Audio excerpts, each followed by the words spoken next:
पहला क्वेश्चन हमने कर लिया इसका। इस क्वेश्चन में क्या है कि ये थोड़ा लंबा क्वेश्चन, लंबा नहीं है, बस इसमें बैलेंस शीट बोल दिया है ना, इसलिए लेंदी हो गया। पहला तो हमने किया ही था, इसमें क्या था, जर्नल एंट्री पास करना था सिर्फ, और इसमें क्या करना है, हमें जर्नल एंट्री तो पास करना ही है, प्लस में एक बैलेंस शीट भी बनाना है। बैलेंस शीट में कुछ नहीं है, जैसा कि जैसा फॉर्मेट है बैलेंस शीट का, बस वही उतारना पड़ेगा, और उसमें जो जर्नल एंट्री का इफेक्ट है उसको इनकॉर्पोरेट करना पड़ेगा हमको उस बैलेंस शीट में। ठीक है, अब देखो क्या करेंगे, पहले क्वेश्चन को रीड करो एक बार अपने से, क्वेश्चन को पढ़ो। क्या है, इलस्ट्रेशन नंबर 2। इलस्ट्रेशन नंबर 2 में हम थोड़ा छोटा लिखेंगे क्योंकि बैलेंस शीट का फिर शेड्यूल भी बनाना पड़ेगा, इसलिए देख बोल रहा है कि अनलिमिटेड और non listed company furnish you the following balance sheet as 31 March 2001 rupees in crore में दिया है। ठीक है, इक्विटी शेयर है, इक्विटी शेयर कैपिटल है, उसके बाद प्रेफरेंस शेयर है, रिजर्व एंड सरप्लस में क्या क्या है, capital reserve, security premium, reserve and surplus, revenue security premium और रिवेन्यू रिजर्व। ठीक है, प्रॉपर्टी प्लांट इक्विपमेंट है, प्रोविजन डेप्रिसिएशन करके नेट कैरिंग वैल्यू दिया है, नॉन करेंट इन्वेस्टमेंट दिया है। ठीक है, मार्केट वैल्यू उसका 400 करोड़ रुपया, 100 करोड़ का बुक वैल्यू है। ठीक है, the company redeem preference share on 1 April 2001। It also buy back 50 lakh equity share of ₹10 each at 50 rupees per. The payment of the above were made out of the huge bank balance which appear as part of the current asset.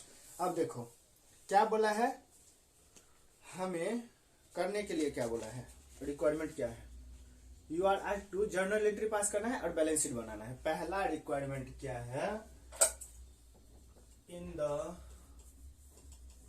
the books of Anu limited हम क्या करेंगे, journal entry पास करेंगे। हमें क्योंकि बोला है journal entries pass करने के लिए, आया समझ में। रुपीज इन क्या है, रुपीज इन करोड़, करोड़, ये हमेशा याद रखना, करोड़ में है। अब देखो क्या बोला, इसमें कैपिटल रिडेम्पशन रिजर्व क्रिएट करना पड़ेगा कि नहीं करना पड़ेगा, बताओ।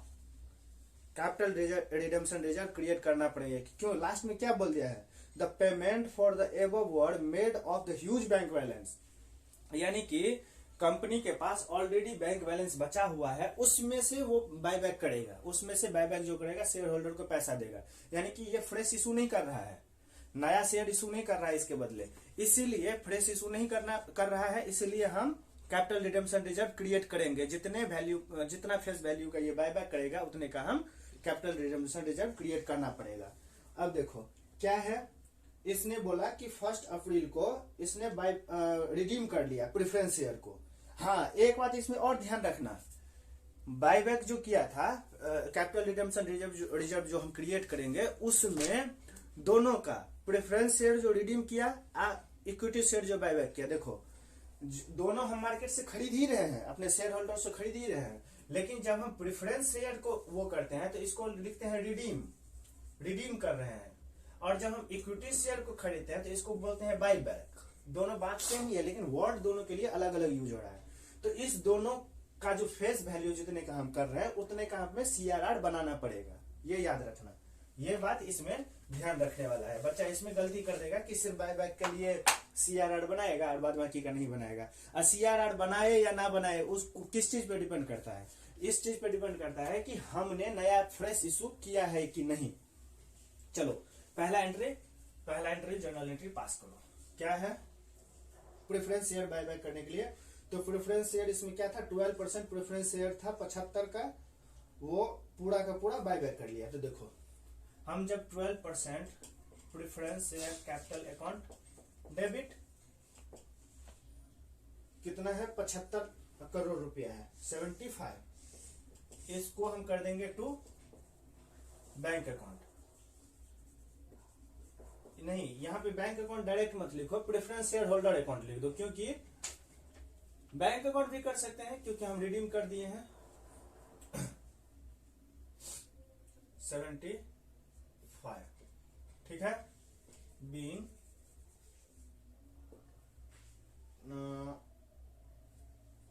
12% प्रेफरेंस शेयर रिडीम, हमने 12% प्रेफरेंस शेयर रिडीम कर लिया, यानी कि खरीद लिया उससे, ठीक है। 75 करोड़ रुपए का 12% प्रेफरेंस शेयर रिडीम कर लिया। अब देखो क्या बोल रहा है, बाय बैक किया कितना, 50 लाख इक्विटी शेयर। तो 50 लाख है यहाँ पे, 50 lakh equity, number of equity share है। इसको हम क्या कर रहे हैं, कितने रुपये पे खरीदे हैं, 50 रुपये पे। 10 रुपये का फेस वैल्यू था, आया समझ में। 50 रुपये के 50 lakh equity share buy back at the rate ₹50 आया। हमारा फेस वैल्यू कितना है, फेस वैल्यू है 10 रुपया, यानी कि 40 रुपया प्रीमियम पे खरीदा ना, 40 रुपये प्रीमियम पे। अब इसका एंट्री हम क्या करेंगे, जैसे हम पहले में किए थे। इसका एंट्री देखो, equity share capital ₹10, account debit. ये हम सिर्फ समझने के लिए लिखे हैं, इसको बाद में मिटा देना। देखो अब हमने कितना शेयर बायबैक किया था, 50 लाख, 10 रुपये का फेस वैल्यू है। तो 50 लाख को 10 से मल्टीप्लाई करोगे तो कितना हो जाएगा, 5 करोड़ रुपया हो जाएगा। इसको हम 1 करोड़ से डिवाइड कर देंगे, क्यों, क्योंकि हम यहाँ पे रुपीस करोड़ में लिखे हैं ना, तो इसलिए 1 करोड़ से डिवाइड कर देंगे। तो यहाँ पे 5 करोड़ हो जाएगा, ठीक है। और सिक्योरिटी प्रीमियम नहीं, डायरेक्ट सिक्योरिटी प्रीमियम भी कर सकते हैं, लेकिन प्रेजेंटेशन की वजह से हम ऐसा लिख रहे हैं, फिर हम बाद में राइट अप करेंगे।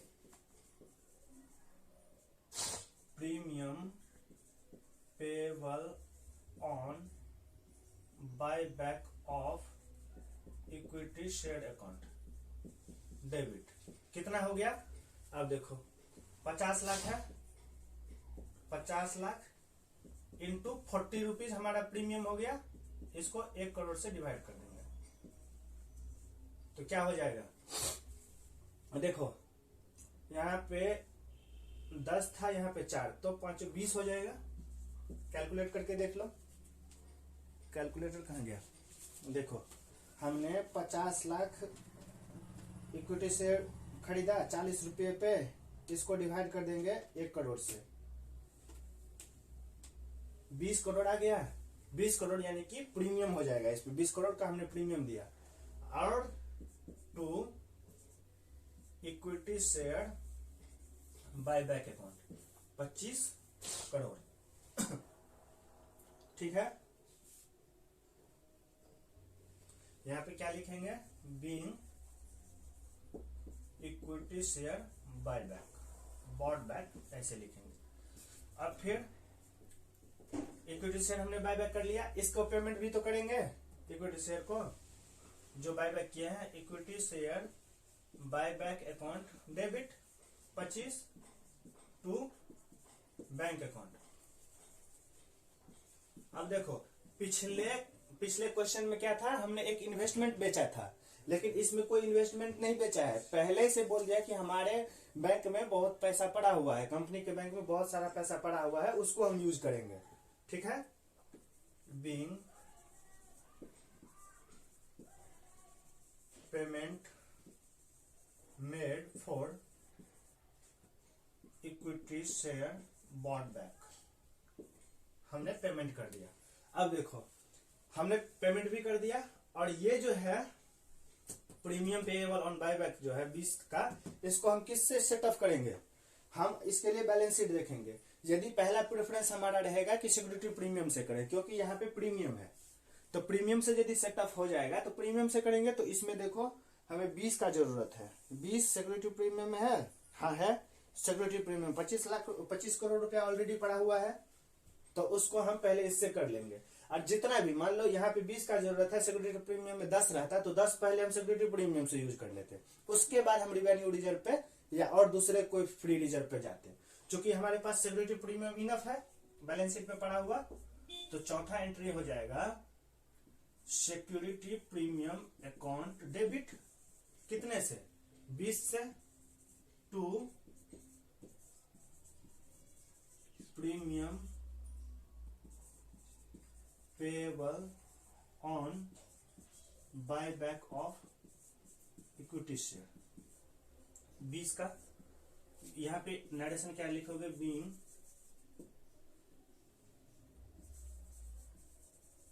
Premium payable on buy back of equity share charged against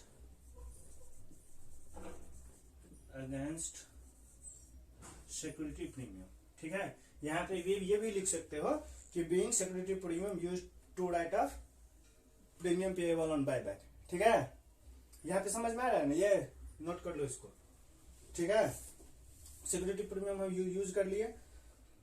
अब क्या बोल रहा है, बस ये हो गया हमारा जर्नल एंट्री खत्म। अब देखो हम क्या करेंगे, बैलेंस शीट बनाएंगे। ठीक है, अब इस एंट्री जो हम पास किए हैं उसका इफेक्ट बैलेंस शीट पे क्या पड़ेगा, वो बैलेंस शीट हम बनाएंगे। देखो, balance sheet of Annu limited after buyback, क्या लिख देंगे हम यहाँ पे ब्रैकेट में, आफ्टर बायबैक। ठीक है, अब देखो हमने यहाँ पे ये क्यों लिख दिया, क्योंकि ये बायबैक करने के बाद जो कंपनी का बैलेंस शीट है वो हम यहाँ पे बनाएंगे। तो देखो बैलेंस शीट के लिए हम एक यहाँ पे शेड्यूल बना लेते हैं, यहाँ पे नोट्स टू अकाउंट्स के लिए बना लेंगे। ठीक है ना, अब देखो यहाँ पे ये शेड्यूल पता ही है, जैसे कहते हैं ऐसे शेड्यूल पहले ऐसे नकल करके ये ओल्ड वाला बैलेंस शीट का फॉर्मेट पहले उतार लो, इससे क्या होगा, इजी होगा। ये देखो यहाँ पे लिखेंगे हम क्या यहाँ पे लिखेंगे पार्टिकुलर्स, दिख रहा है ना, हाँ। उधर से नोट्स रुपीज इन करोड़, क्या है, रुपीज इन करोड़ में है। ठीक है ना, आ जाएगा ना समझ में। अब देखो पहला हम क्या करेंगे, यहाँ पे इक्विटी एंड लायबिलिटीज, सिर्फ ये लिखने में ज्यादा टाइम लगेगा, कुछ है नहीं, बस इस एंट्री को इसमें इनकॉर्पोरेट करना है। ठीक है, अब यहाँ पे पहला हम लिखेंगे share holders fund. Share holder fund में पहला क्या आ जाएगा, शेयर कैपिटल के लिए शेड्यूल 1 बना दो, notes to account.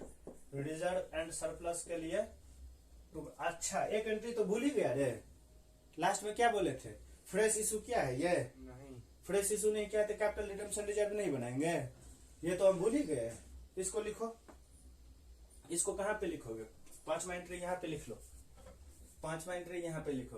Capital redemption reserve में हम नहीं ट्रांसफर करेंगे फेस वैल्यू का, क्या बोले थे, जितना प्रेफरेंस शेयर का वो किया है, जितना इक्विटी शेयर का फेस वैल्यू बायबैक किया है, दोनों मिला करके हम बायबैक वो करेंगे, कैपिटल रिडेम्पशन रिजर्व करेंगे। क्यों, क्योंकि इसके लिए नया इशू नहीं किया है एक बार भी। तो यहाँ पे हम लिखेंगे, क्या लिखेंगे, अब देखो हमें कितने का जरूरत है, 75 यहाँ पे और 25 यहाँ पे, यानी कि 100 करोड़ रुपए को हमको क्या करना है, कैपिटल रिडेम्पशन रिजर्व क्रिएट करना है। 75 और इक्विटी शेयर नहीं, 75 और 5 80 का ही करना पड़ेगा ना, फेस वैल्यू हमने 5 का ही किया है ना, तो 75 5 80 का हमें बायबैक करना है। अब 80 का बायबैक हम कहाँ करेंगे, तो सबसे पहले रिवेन्यू रिजर्व में देखेंगे। रिवेन्यू रिजर्व में 260 पड़ा हुआ है, जबकि हमको 80 का काम है, तो 80 का काम है तो रिवेन्यू रिजर्व में हम वो कर ही सकते हैं, यूज कर ही सकते हैं। Revenue reserve account debit,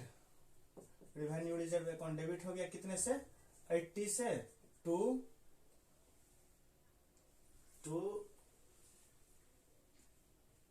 capital redemption reserve account. क्यों हम ये क्यों किए हैं, यहाँ पे नरेशन में लिखेंगे इस बात को, being capital redemption reserve created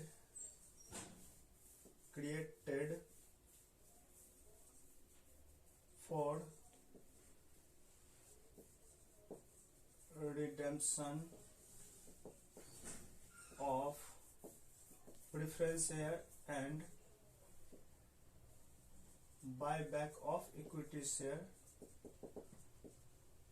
equivalent to their face value। ठीक है, उसके फेस वैल्यू के बराबर हमने क्या किया है, कैपिटल रिडेम्पशन रिजर्व क्रिएट कर लिया है। और देखो आ गया ये रिजर्व एंड सरप्लस हो गया। दूसरा में क्या आ जाएगा, non current liability. Non current liability में क्या आ जाएगा, नॉन करेंट लायबिलिटी में पहला आता है long term borrowing. Long term borrowing में कुछ जैसे कि डिवेंचर वगैरह आता है, तो इस क्वेश्चन में तो डिवेंचर है ही नहीं, तो इसको ऐसे ही छोड़ दो, सिर्फ फॉर्मेट के लिए लिख दो। इसमें फिर करेंट लायबिलिटी में क्या है, ट्रेड पेएबल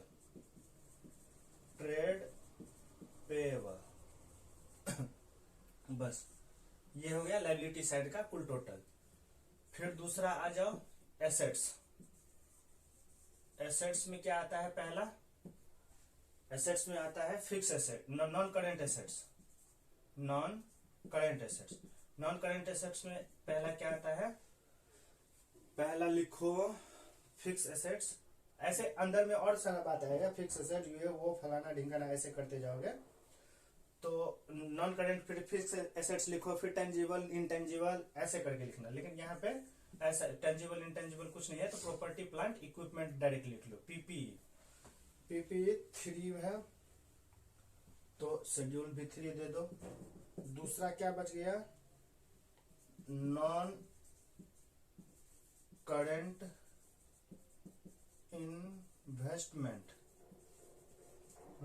इन्वेस्टमेंट चौथा है, इसका शेड्यूल चौथा लिख दो। फिर उसके बाद क्या है, दूसरा करेंट एसेट्स में क्या सब आ जाएगा, ट्रेड रिसीवेबल्स और कैश एंड कैश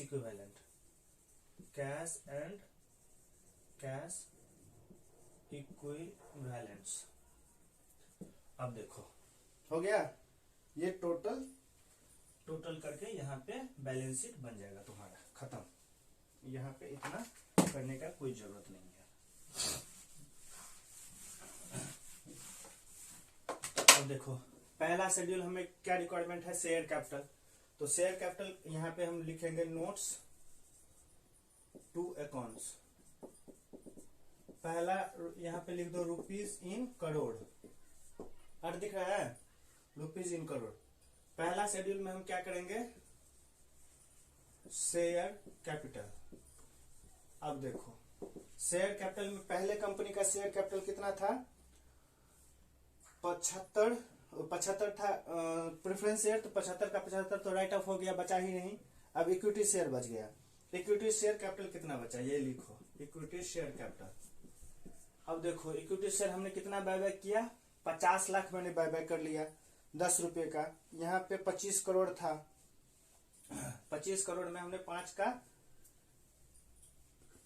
25 करोड़ में से मान लो 5 करोड़ हमने वो कर लिया, तो 20 करोड़ अभी भी बचा हुआ है। 20 करोड़ को 10 से मल्टीप्लाई करेंगे तो हो जाएगा, 20 करोड़ को करेंगे तो कितना होगा रे, देखो बच 20 करोड़ है ना, 20 करोड़ को 10 से मल्टीप्लाई करेंगे यानी कि 200 करोड़। तो यहाँ पे लिखो 200 करोड़ ऐसे लिखोगे, 200 ऐसे 200 लिख दो, करोड़ ही लिख दो। 200 crore equity share of ₹10 each fully paid.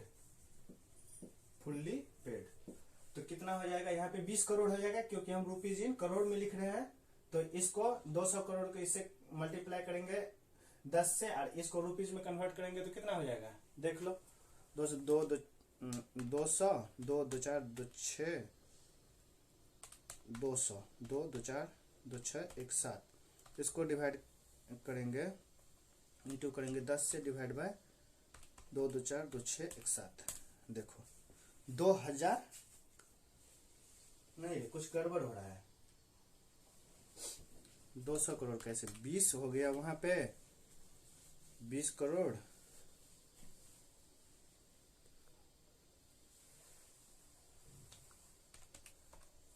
Into 200 crore हो गया यहाँ पे, 2 करोड़, ये मल्टीप्लाई ये कर दो। सिर्फ ये प्रेजेंटेशन के वजह से हम बता रहे हैं इतना, ठीक है, ताकि तुम लिख पाओ। तो यहाँ पे हो जाएगा 20 करोड़ रुपया, ठीक है। तो 20 को, अब इसके अलावा इक्विटी शेयर ही है, तो ये 20 करोड़ का 20 करोड़ इसमें चला जाएगा, ठीक है।